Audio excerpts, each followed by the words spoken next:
তার অভিজ্ঞতা, তার চাওয়া পাওয়া, তিনি বললেন সবচেয়ে উল্লেখযোগ্য বিষয়টা যেটা আমাদের সকলের বোঝবার মতো, রক্ত দেব গিফট কি, এই জায়গাটা আমাদেরকে ভাবিয়ে তুলছে আগামী দিনে।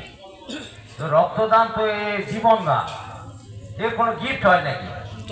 এর গিফটও আমি বলবো বিশাল, এর গিফটের সীমা নাই, শেষ নাই। তো সেই জন্য বলি যে আমাদের অনুষ্ঠান করতে গেলে অভিজ্ঞতা বাড়ে, অভিজ্ঞতা সঞ্চয় হয়, তবু অনুষ্ঠান করতে হয়, অনেক কথাবার্তা এই হয়।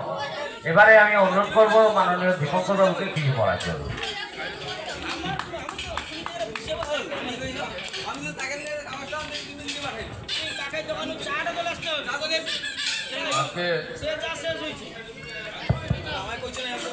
বাগদেবীর আরাধনা উপলক্ষে শিমুলদাড়ি স্টুডেন্টস ক্লাব আয়োজিত রক্তদান শিবিরের উদ্বোধনী অনুষ্ঠানে সভাপতিত্ব করছেন আমাদের বর্ষিয়ান প্রবীণ মানুষ, বিশিষ্ট কবি সাহিত্যিক সম্মানীয় দুঃখীশ্যাম ভূঁইয়া মহোদয়। মঞ্চে উপস্থিত আছেন আমাদের ভগবানপুর ২ পঞ্চায়েত সমিতির গুরুত্বপূর্ণ সদস্য সম্মানীয় রবীন্দ্রনাথ মাইতি মহোদয়। উপস্থিত আছেন বিশিষ্ট শিক্ষাবিদ, সেনাকর্মীও বটে প্রাক্তন সম্মানীয় চঞ্চল কুমার মাইতি মহোদয়। উপস্থিত আছেন বিশিষ্ট সমাজসেবী প্রণব কুমার দাস।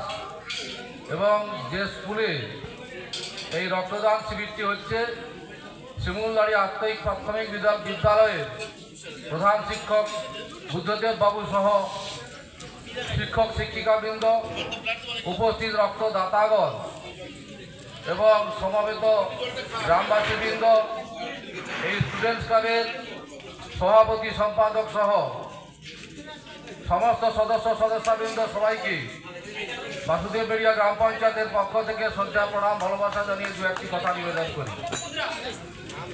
গত কয়েকদিন পূর্বে বাসুরিবাজারে একটা সভায় গিয়েছিলাম। হঠাৎ একটা প্রস্তাব আমার লক্ষ্যে পড়ল, রক্তদান শিবির। সাধারণত এই চাষের মৌসুমে ভর চাষ, মাঠে সবাই, বাচ্চা থেকে বুড়ো পর্যন্ত সবাই হচ্ছে মাঠে থাকে, কারণ এই চাষটার উপর নির্ভর করে আমাদের গ্রাম বাংলার জীবন জীবিকা। এই ভরা চাষের মৌসুমে হঠাৎ রক্তদান শিবিরটা কোথায়? নিচে দেখলাম লেখা আছে পরিচালনায় শিমুলদাড়ি স্টুডেন্টস ক্লাব। গর্বের বুকটা ভরে উঠলো, কারণ আমি কোনোদিন ভাবিনি আমার গ্রামের কোনো ক্লাব এই রক্তদান শিবিরের মতো মহতি অনুষ্ঠানে ব্রতী হবে।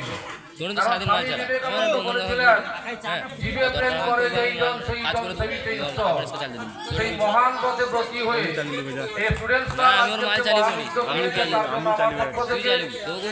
সবাইকে কৃতজ্ঞতা এবং ধন্যবাদ জ্ঞাপন করি। সারা ভারতবর্ষ ১২৬টি ভাষা, ৭টি ধর্মের মহাসম্মেলন এই সারা ভারতবর্ষে। তবু আজকে ধর্ম নিয়ে রাজনীতি হয়, ও হিন্দু, মুসলমান, আমি কিন্তু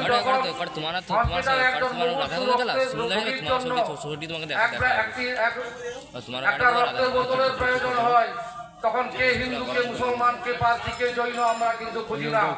আমরা রক্তদাতাকেও যেমন পাই না, তখন বিভিন্ন আমরা ক্লাব প্রতিষ্ঠানের সঙ্গে যোগাযোগ করি, তাদের কাছে এই ব্লাড ডোনেশন ক্যাম্পের রক্তদাতার কার্ড পাওয়া যাবে কিনা। সেখানে কোনো রক্তের মধ্যে রক্তের রং লাল, আমার রক্তের রঙ লাল, যে ধনী তার রক্তের রঙ লাল, যে গরিব সে তার রক্তের রঙ লাল, যে হিন্দু তার রক্তের রঙ লাল, আর যে মুসলমান তার রক্তের রঙ লাল।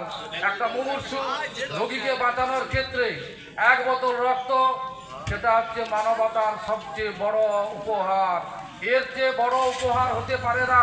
ক্লাবের সম্পাদক শুভঙ্কর বাবু বলে গিয়েছিলেন যে ক্লাব সত্যি, এটা আমরা দেখে থাকি, ব্লাড ডোনেশন ক্যাম্পের কোথাও খবর শুনলে যারা রক্তদাতা উৎসাহী থাকে তারা খবর নেয় ওখানে কী গিফট আছে, ওখানে যে ভালো গিফট থাকে ওখানে যাব, ওখানে যদি একটু না কম দামের গিফট থাকে যাব না।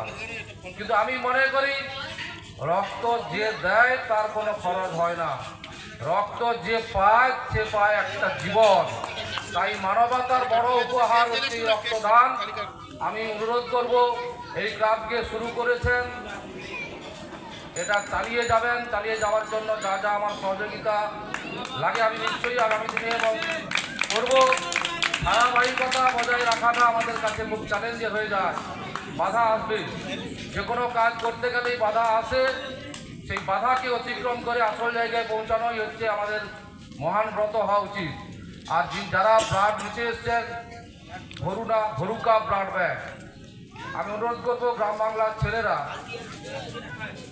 আর একটা মহতের অনুষ্ঠানের জন্য, মহৎ কাজের জন্য আপনাদেরকে বেছে নিয়েছে। এখানে অনেক ব্লাড ব্যাংক থাকা সত্ত্বেও আমাদের কন্টাই ব্লাড ব্যাংক আছে, এগরা ব্লাড ব্যাংক আছে, তমলুক ব্লাড ব্যাংক আছে, হলদিয়া ব্লাড ব্যাংক আছে, তবুও এরা যোগাযোগ করেছে আপনাদের সঙ্গে।